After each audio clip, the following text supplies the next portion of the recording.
So scammers are going to be scammers, and sometimes it's fun to see the ways that people try to operate to extract money out of people as efficiently as possible. So I saw this post over on news.com.au about an ATO scam. So this is an ATO scam targeting cryptocurrency users. The way it works is pretty straightforward, but to someone who isn't too in the know about how the ATO operates, it does seem fairly viable, especially if you also don't know how domains operate.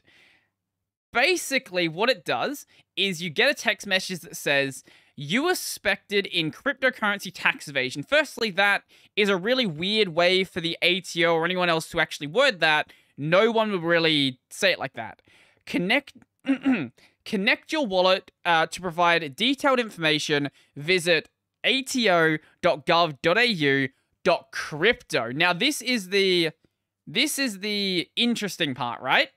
So you see ato.gov.au. That's the ATO domain. For anyone who doesn't know, the ATO is the Australian Tax Office. So you see ato.gov.au. Now, if you don't have an understanding of how domains work, that clearly looks like it's from the ATO. It's not some, like, weird, sketchy link that's using some non-Unicode characters. It's literally a domain that looks like it's pointing to the ATO. The .crypto is important. So, I don't know if there's more to this, but there are no ATO domains that end in .crypto, because .crypto would be a different top-level domain. The top-level domains being used by the ATO are .gov.au. If there's anything after that, it's very evidently something different. But if you don't know how domains work, you could see that and think, oh, it's clearly must be this. So when you go to it, the basic idea how it works is you will input your MyGov information, so your login information to the online portal, and then you'll also put in information about your wallet. And this will allow people to, I imagine it probably asks you for some information to reload the wallet. So ways in which you can just take the wallet to another owner and then just take the data. Or they would ask you directly for payment in crypto. Either way, these are not things the ATO would ever do. If you ever receive a message like this, even if it's not just from the ATO, from any tax agency out there, I don't think there is a single sensible tax agency that would contact people through text messages to say they are suspected of some sort of crime.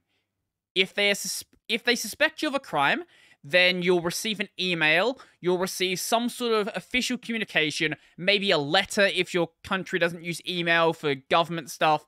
You'll receive an official communication from that organization. You won't even generally receive a phone call, because phone calls are very easy to fake and a lot of people aren't going to trust them. So you want to make sure that the person being contacted is as sure of this situation as possible, to make it seem like, you know, they're not being, like, to make them know they're not being scammed, not make them seem like.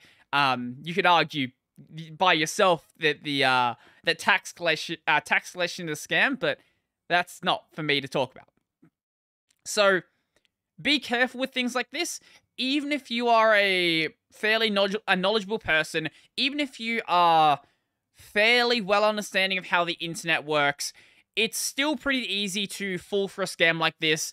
I don't think that most people watching this channel would end up doing that, but if you have family members who may be caught by something like this, you have friends, you have anybody else that you might know that could be affected by a scam like this, make sure you, if they do talk about anything sketchy like that, make sure you talk to them about it. Make sure they're informed before they possibly interact with anything sketchy like that, so that if something does go down, then they end up being safe, they end up being protected.